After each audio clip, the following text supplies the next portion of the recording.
Good evening, everybody. Welcome to the Holy Comforter Bible Study. I've noticed now, looking at the computer screen, that I have a mosquito bite on my face. So pardon me for, but it's weird that I can only now notice that by looking at the computer screen. We're looking at the lectionary text for the second Sunday in Lent, and we're starting at Genesis chapter 15, verses 1 through 12 and 17 through 18. The lectionary editor sort of cut out a few verses. Linda Berry got me new markers. You needed them. Yeah. The old markers were victims of the Great Flood of 2016. Oh. So, I can use blue. That's like for water. Oh, this is great. Okay, so, whoa. Okay. A real marker. Whoa. Okay, so here's like Jerusalem. Now, Abram is from Ur of the Chaldeans. Ur is like way out here, some city I forgot ish. This is like Iraq, and like so the Tigris and Euphrates sort of are out here. So that's where Abram is from. In chapter 12, God calls Abram from Ur of the Chaldeans to walk all the way here to Israel, Palestine, whatever sort of politically charged word you want to use for it today. The sort of the geographical word, which is the sort of best word, is the Levant. If you want to be sort of non-political, this is ISIS, ISIL. Mm-hmm. That's Levant. Yeah, the L is Levant, but it's just sort of the geographical description for this whole area. So that's where we are. Will somebody read 1 through 12 and 17 through 18? I will. 1 through 12. Okay. After this, the word of the Lord came to Abram in a vision. Do not be afraid, Abram. I am your shield, your very great reward. But Abram said, O sovereign Lord, what can you give me since I remain childless, and the one who will inherit my state is Eliezer of Damascus? And Abram said, You have given me no children, so a servant in my household will be my heir. Then the word of the Lord came to him. This man will not be your heir, but a son coming from your own body will be your heir. He took him outside and said, Look up at the heavens and count the stars, if indeed you can count them. Then he said to him, So shall your offspring be. Abram believed the Lord, and he credited it to him as righteousness. He also said to him, I am the Lord who brought you out of Ur of the Chaldeans to give you this land to take possession of it.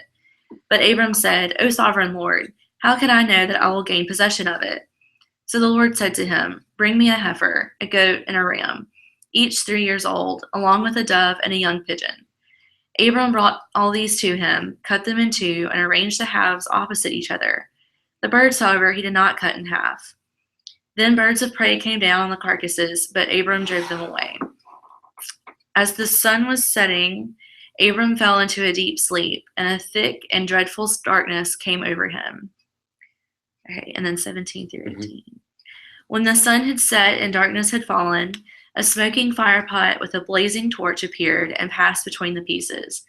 On that day, the Lord made a covenant with Abram and said, To your descendants I give this land, from the river of Egypt to the great river, the Euphrates, the land of the Kenites, Kenizzites, Kadmonites, Hittites, Perizzites, Rephites, Amorites, Canaanites, Girgashites, and the Jebusites. Perfect. Thanks. Yeah. Okay. So kind of a weird passage. Just sort of go ahead and name it. What sort of jumps out? Yeah. Well, I just know what's coming.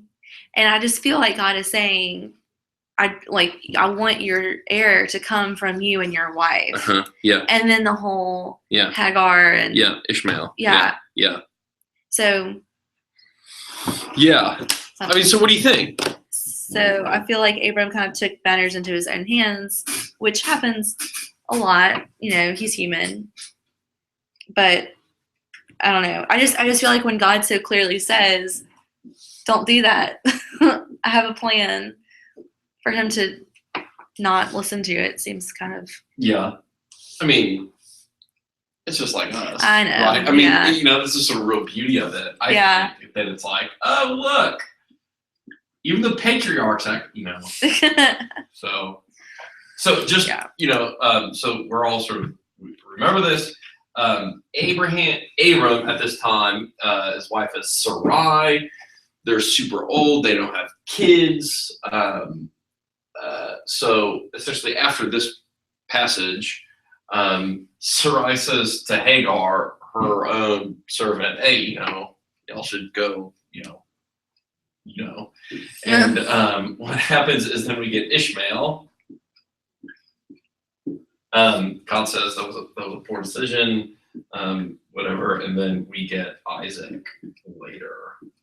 So this is child number 1. This is child number 2.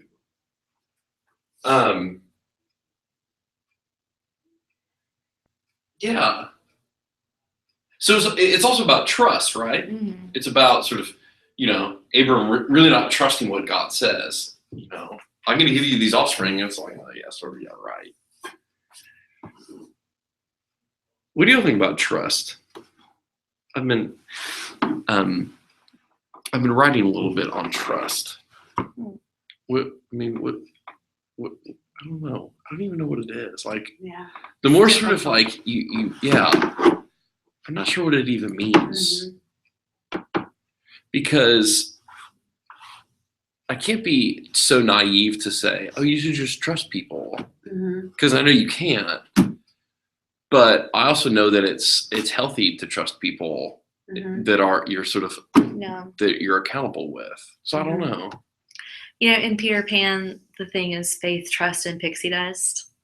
Huh. And so I mean, every time someone says trust or any of those 3 words, actually, I kind of go back to that phrase. But it is kind of like there's faith that's involved because, like, a spiritual faith in people, even if they're not Christian or whatever. And then, but then there's also kind of a magical kind of quality to it where it is kind of hard to pin down, like,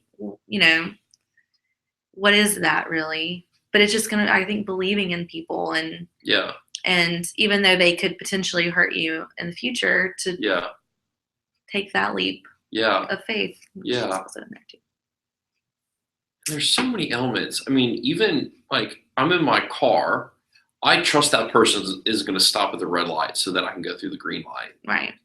I mean, that person may be just absolutely insane. Right. So how is it that sort of in these structures, and I think that's what I've come to, is that in accountability structures is really where we sort of can trust each other, is that there has to be some sort of consequences, that if you breach trust, there has to be some sort of accountability back. You get a ticket, whatever it is. Yeah, that's a good point. Like socially. Yeah. Yeah. And I think that's what he's getting at with these animals he's cutting to. Is that he's saying, like, look, if you break the contract, this is what you're going to be like. I'll kill you, or whatever.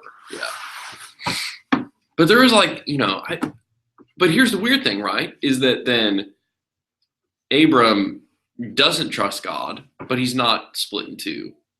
Right. So it's sort of like, I don't know, because then God is so merciful in all of that.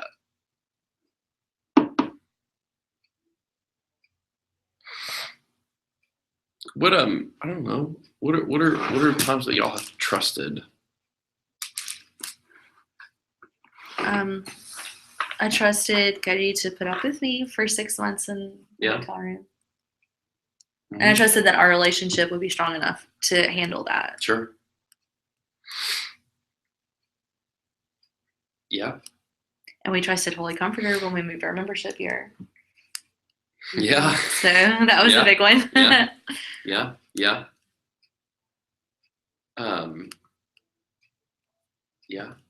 I think, right, like, I mean, at work, your manager or supervisor, right, has to trust that you'll get their work done. Otherwise they and some supervisors and managers don't trust that, and they micromanage it.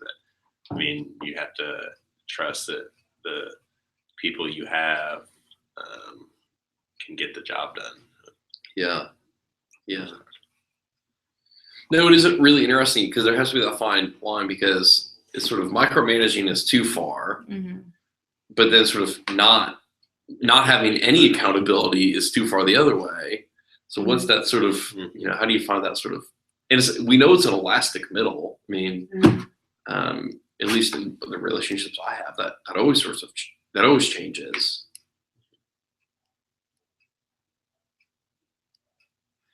A lot of times I think about, it sounds silly, but supply priests and guest preachers, I just trust that they're not going to do anything stupid, because I feel like and there's really no accountability back. So I'm sort of like, okay, don't do anything stupid. Because if guests are coming for the first time, sure, or anything, right? Who knows? Yeah, that's true. You should screen their sermons. Yeah, exactly. Yeah. No, but it's all that stuff. Yeah.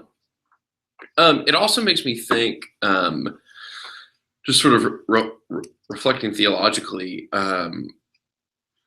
that sort of as we look at data surveys, that trust in general in institutions and corporations and the federal government has been declining since Watergate. Wow. And so it's interesting sort of then, like, how do you repair trust that has been so woefully broken? Like what and that I don't know. I can sort of diagnose it, but I don't know how to regain trust. Right. Building consistency and behaviors, I think. Yeah. But that takes so long. It does. And then the bar is so much higher. Yeah. Because, if you're even if you're even more trustworthy than you were before, it's still not high enough for the new expectation. Yeah. Right. I mean, but how pervasive media is now. That's Sure. one of the reasons that Yeah. the trust was so high, is that there was no source of information. Yeah. Now there's an unlimited through Reddit. Right, through Reddit. I mean, and that's why I love the front page of the internet, right? Is that because the internet is full of craziness, and so what do you trust even online? Yeah, everybody has their own slant. Yeah, and just because it appears on a website, it sort of then even just portrays trustworthiness when we know it's total bunk. So I don't know. I've really gone off script here. So I'm just sort of trying to. No. Well, I mean, so also then, not only how do we regain trustworthiness, but then how do we even discern what are the things that we should trust?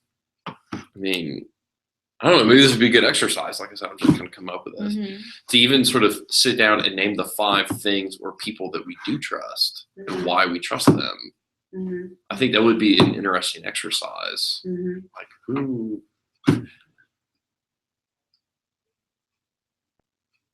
I don't know. It's a tough one. Yeah. And then to what degree do you trust? Because there can be varying degrees of trust. Oh, definitely. Yeah. Yeah. Or say, I had a sort of an epiphany not too long ago when I realized that not all of my friends had to be the same level of friendship. That it was actually okay to have close friends and then acquaintances and sort of social friends. I don't know why that just sort of dawned on me. But it was so liberating that I didn't have to trust everybody, with my sort of deep, dark personal stuff. That a few people could handle that, not everybody. I don't know. I'm going to do that. That is my commitment. I'm going to spend this week and think about the 5 people that I can trust. Oh, that's deep. We'll see. Okay, like I said, I went way off. I know. I'm reading this down. I'm like, oh, we were. Yeah. Right, because the Lord says, right, I'll make a son of your own body. Yeah. I mean, but does it say is there a part where he says of your body and Sarai's body? Or is he just, yeah. Oh dear. I'll take your word. Yeah. I kind of forgot.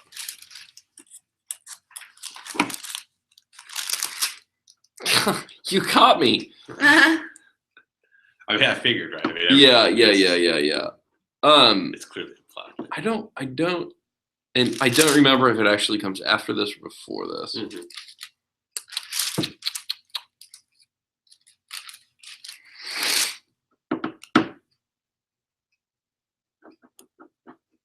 Mhm. Okay, I'm gonna have to reread this as well.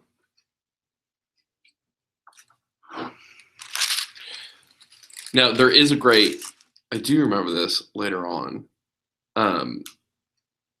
But you may as well just turn chapter 18, verse 9. This is like one of the greatest parts of the Old Testament. They said to him, "Where's your wife Sarah?" And he said, "This is Abraham and these visitors.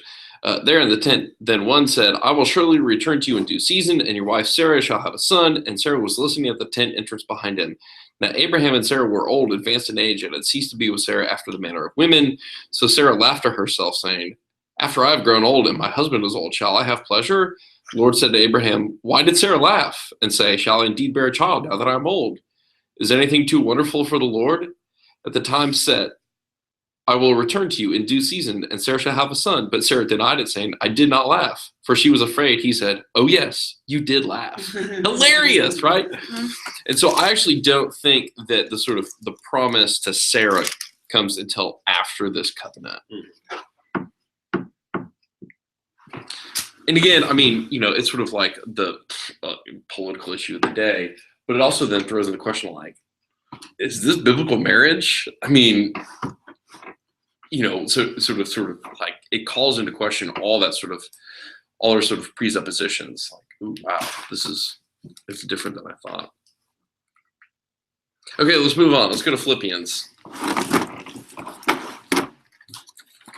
Something that I know a little bit more about.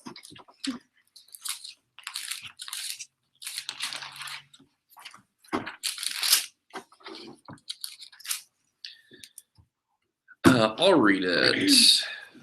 Chapter 3, 17 through 4, 1. Brothers and sisters, join in imitating me and observe those who live according to the example you have in us.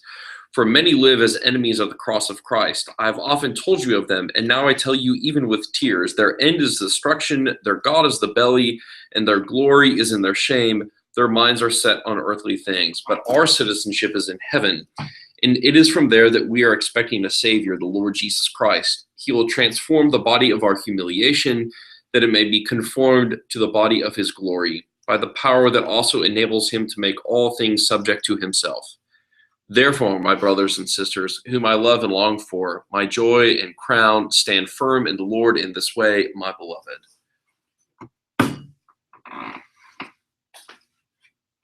Okay, so just a few things. Remember, we have been reading from 1 Corinthians, and like Paul's like wagging the finger at the church in Corinth. This is clearly very different. My joy and crown. He loves the Philippians. So just have a sense, again, my famous map making skills. Linda Barry, markers you gave me. Are you dead? What? What? It's really dead. Okay. Okay, Turkey. This is all Greece. This is like Corinth. Actually, Corinth is here. Here, Philippi is kind of up here. And then this is Rome. There's Sicily for reference. Okay, so this is important, and I want to draw on the citizenship in heaven bit, verse 20. Okay, this is really important. So at this time of the Roman Empire, for you to be a Roman citizen was something that was greatly honored. It gave you all sorts of privileges and responsibilities that not everybody had. The thing is, you had to earn that citizenship to be a Roman citizen. That for a lot of people, they actually had to fight in the Roman legions in order to then be granted citizenship. So you sort of had to, give a lot to get there. But what's interesting is that their sort of conception of citizenship is different. So it's not that the Roman citizens living in Philippi wish to end up in Rome. The idea was that Philippi would become like Rome, that it would be a colony of Rome, which sort of makes sense. But then, so Paul is twisting that, and so he's saying that essentially that it's like, it's just, so for the sake of the analogy, that Rome would be heaven and Philippi would be earth. And so that when we talk about our citizenship being in heaven, it's not so much that we hope to go to heaven, but it's that we are colonists for heaven on earth, which I think is a cool image of thinking about it. So that means that, and I think that is why then he talks about sort of living as a Christian. It's because we are bringing that heavenly kingdom to earth. We are sort of, we are the ones who are sort of colonizing earth for heaven. Yeah. What do y'all think? Is this sort of, what is it?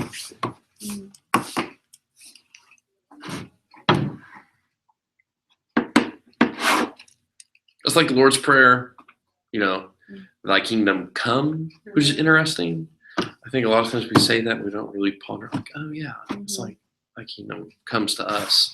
And so the question then is like, how do we act as, colonists? Like, what are the things that we do here on earth to sort of show that our citizenship is in heaven? It's you see, my spiritual connection question is, what is that thing or that idea or whatever that is your passport that shows your citizenship?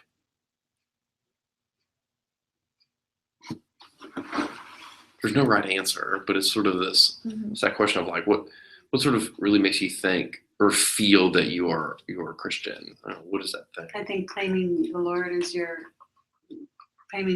Christ as your Lord and Savior and living a Christ-like life. Yeah. A lot of people earlier said like baptism, like especially for those who were baptized as adults, like, and that is that sort of, that moment where you sort of claim that. Yeah.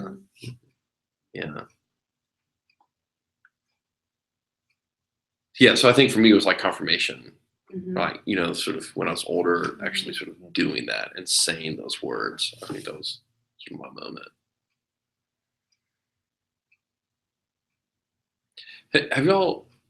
Have y'all traveled overseas? Y'all, Terry, yeah. Yeah. Have you much? Yeah, I've been to. Trying to think of the name of it. I have been, yes. And you're going to the Philippines later, right? Yeah. So imagine. It's really Switzerland is what I was. Oh, Switzerland, yeah. Oh, that sounds nice. Yeah, it was nice. Yeah, but it's really interesting. Maggie and I went to Spain to see a friend of hers that lives in Spain. And when you go through an airport with the blue passport, like the American passport, they don't check you at all. Like, it's really interesting. But everybody else is checked more thoroughly. It's one of those sort of like privileges that really sort of like that blue passport has. And so then the question is also sort of like, what are the privileges that we have, and then what are our responsibilities as citizens of heaven living on earth? It's interesting. Yeah. And when I was in the Dominican Republic at the Episcopal Seminary there, it's a wild story. I don't know if my mom's heard the story, so here you go, Mom. My mom listens dutifully. I was on it was a VW bus, which is called a guagua. And they would go around the cities like bus routes, and you would just sort of hail them down, you jump in, and it would go sort of along a predetermined route. And there was a woman next to me who started like pawing on me and sort of being very affectionate because she was hoping that I would marry her so that she could become a citizen. Wow. Isn't that interesting? Yeah. And I was sort of like, yeah, this is a great deal, right? No, but I was like, what in the world? But it took me a moment and then it finally dawned on me, like, oh yeah, I'm clearly an American, and what I represent is something that everybody else wants. Yeah. So just so then also then sort of like that citizenship in heaven. What is it that we have that everybody else wants? Mm-hmm. I don't know. It didn't help that then the guy in the front seat was waving his pistol around, which is also sort of like added to the whole sort of terrifying element of the scene. But so then in thinking about that, I was thinking about like, Ash Wednesday, especially at the end of the day when cars are lined up. Right. It's like clearly those people wanted something that we know about and that we have, and they were willing to sort of experience that with us. Mm-hmm. It was very interesting. So that's my reflection. What do y'all think? I think people are drawn to, when I think of my Christianity, I think of like having an innate kind of peace and just happiness, knowing that there's more and that there's someone or something that just loves you unconditionally. And that sort of acceptance. And so I think that a lot of people are kind of drawn to those things and want to understand more about that. And then like the other things that kind of come with that, like the community and the camaraderie and church and parishioners and things together is just kind of like the extra stuff. Yeah. And so I think that's part of it too. Yeah. And so I think you have to kind of give back once you, like, as part of the things you have to do. Right. So. And we know that, like, I mean, citizens have to pay taxes. Right. Like, and this is, I think this is sort of just. Tithing. Right. I mean, but it's just sort of our obligation, right? Is that, like, as citizens of heaven, these are the things that we just have to do. Right. Love God, love neighbor, all that sort of stuff. Yeah. So think about that. Sort of, what does it mean to be a citizen? I don't know.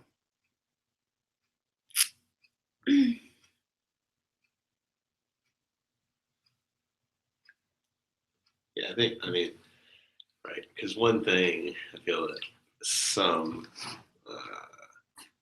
Christians have like a bad rep of like wanting to like shove the Bible like down your throat. Yeah. And I think one thing, and maybe it's just for my own personal citizenship, like I'm not going to like go and grab someone and be like, this is the Bible and this is it, but like be there if someone has questions and give like conversation, just be willing to talk about it. Yeah. It's the other word that Paul uses later as ambassador, to be an ambassador for Christ. But I think also then going back to that sort of American citizenship, that we have the thing that everybody wants. And I mean, like realistically, we don't go out and force that down people's throats, right? It's that they are so attracted by what we do have that they're they want to emulate that. And I think that's the calling then as Christians, to live in such a way that other people say, I want to live that way too. Which is very different than sort of, you should be a Christian or you're going to burn the fires of hell. Right? It doesn't. Turns out that's not an effective strategy.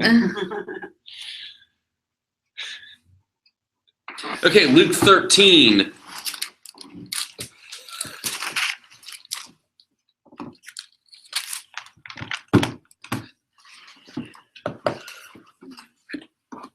(31 through 35).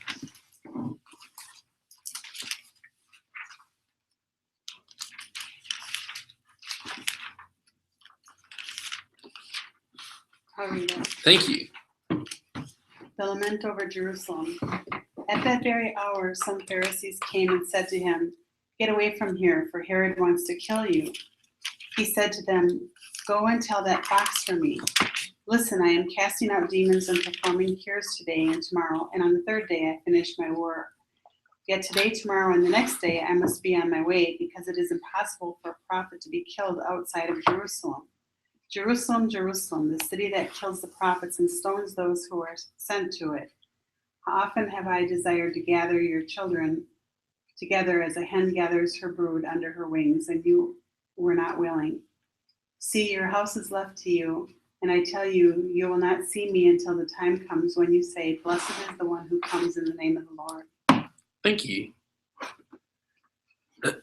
So just kind of put us back in the context of the Gospel of Luke. Luke is kind of split out this way.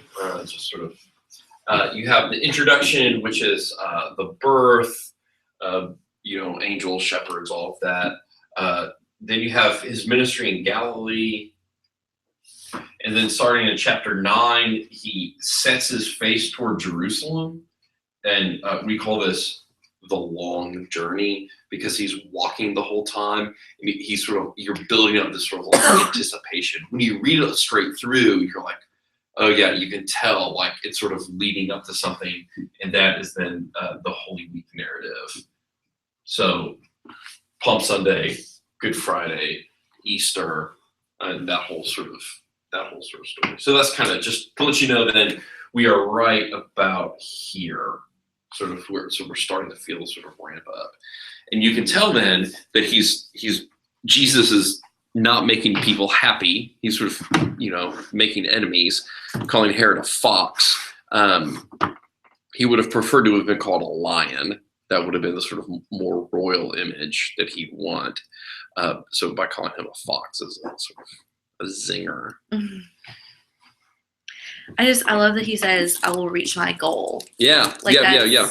Like he knows all along. Mm-hmm. Yep. Yeah. Is that verse 32? Yes. Today, tomorrow, the third day. But What was it you were saying? I reached my goal? it says, and tomorrow, and on the third day, I will reach my goal. Okay. Yeah. What did y'all say? Finish my work. Oh. Yeah. But he knows, like. Yep.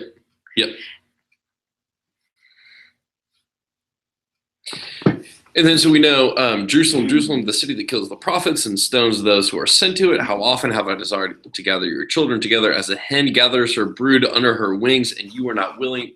First of all, we know that this just happens also on an individual basis. When people come to us and tell us the truth, oftentimes we react and don't want them to tell us that truth. And so we sort of like put our armor up, and and I think that's kind of, that's just, I think what the people of Jerusalem did, just as we all do, And then we have this really interesting image of God here. How often have I desired to gather your children together as a hen gathers her brood under her wings, and you were not willing. It's a really a feminine image of God here, right? That God is the mother hen and that we are her chicks. Like it sort of turns, it turns everything sort of upside down. I think this is just so important to remember that there are so many places throughout the Holy Scriptures where God is referred to in sort of feminine sense. You also think, the first image of God in the Bible, Genesis, where the Spirit of God is brooding over the waters. Again, it's that same image of a mother hen and that sort of that womb imagery even. So as I know we say our Father and He and Him and His and all that, but it runs parallel to a very strong, also feminine image of God. That's really interesting. Have y'all, maybe especially the women in the room, have y'all, I don't know, how's that strike y'all? It surprises me. How so? I haven't really considered that. So it's kind of a new thing for me to consider. Yeah. My mom went to Baptist seminary, and she, when we came to Mississippi, couldn't find a job working at the Baptist church because they wouldn't hire women. And so she got a job at the Episcopal church, and she found a group of people that were also women who did basically, they just did a lot of things for the church, and they called themselves the monks, like as a joke, because they were always at the church. Oh, and wow. And so like just their group of friends, like, Yeah. But I remember like they would teach our Sunday school classes and things like that. They would do all sorts of stuff for mom when she needed them to. She did the Christian education there, and so I remember one of them talking about God as a female. That it's never really said necessarily he has to be a man, right? And so because it's kind of a conceptual thing anyway. So I just remember that as a young age being like, oh, and like this whole world, has so I always kind So of radical. right, yeah, Yeah. how cool. So I just always kind of picture it as something more than I can understand. I don't think of him as like an old man with a beard or something anymore. Yeah. So No, I think partially. I think that also the way just the English language functions, that we have he and she and it, Mhm. and that's the only non-gendered pronoun. And so calling God it just seems sort of irreverent. weird. Yeah, like you can't have a relationship with an it. Mhm. You can't have a relationship with a he or she, but an it is the sort of like. So I think that's also just one of the problems with the way English works. The other thing is that if you go back to the Old Testament, El Shaddai is one of the names for God, most often translated as God Almighty. It can also be translated as God with breasts, which is interesting because it's supposed to be that sort of image of fertility, of creative power. Mm-hmm. So, like, yeah, God Almighty, like in that sort of creative sense. But our Bibles don't translate that word that way. So take it or leave it, I guess. Somebody asked earlier, well, so we've known all these things. How come this is the first time I'm hearing? It's because men have been running the church for 2,000 years, and so I think there was also a little bit of fear that we don't want to open that up because then, Yeah.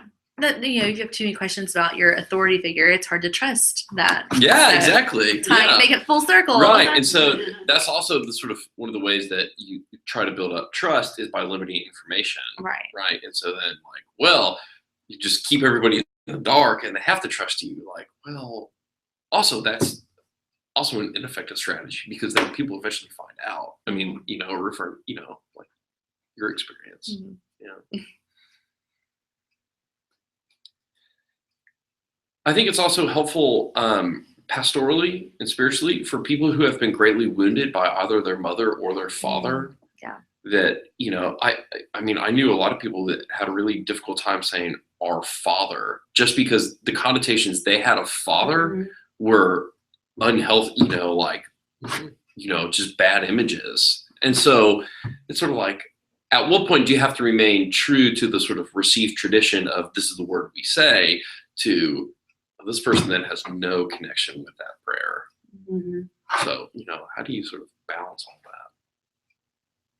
Without it then becoming just like, what do you say, like our parent? Well, again, that doesn't have that sort of same feel to it. It is tough. Yeah. I mean, we can talk about this forever, right? This is like why I think when churches do really play up Mother's Day or Father's Day, it's great for some people, but some people does great damage to. I know people who actually stay away from church on Father's Day because they just can't take it. Like, oh, okay. So we just have to be aware of all the sort of pastoral sort of ramifications that we might not even recognize. Wow.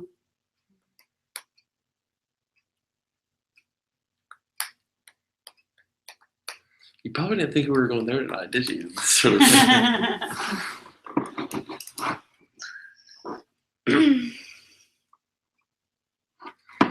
Any other thoughts about this passage?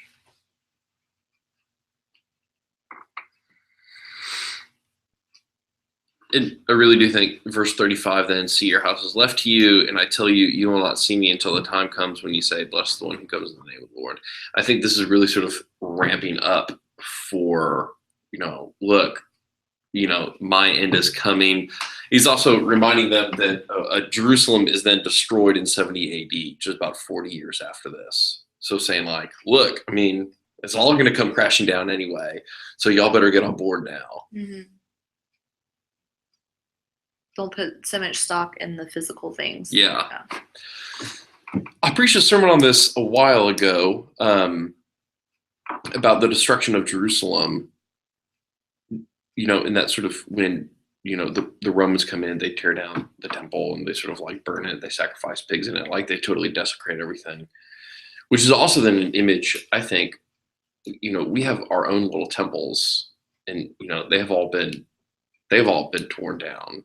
I mean, I know the ones that I built up for myself have just been torn down. And so then the question is, how do we rebuild it? And who do we put our trust in? Do we put our trust in the other hen, or do we go back and try to rebuild the temple, rebuild the city? We full well that this is going to come down again.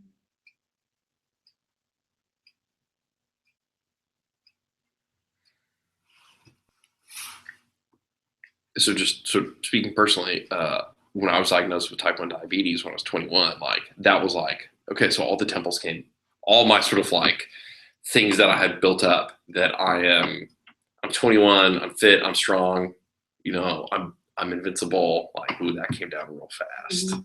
And then sort of the question of then, how do I rebuild that? Or is it even worth rebuilding? How do you put your trust in something else then?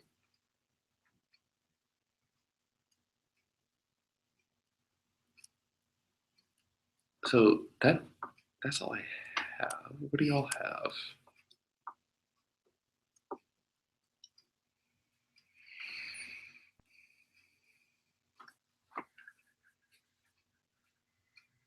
Okay, well, thank you all for joining us. Of course, if you have any questions, email me, Jimmy@holycomforterspring.org. Thank you.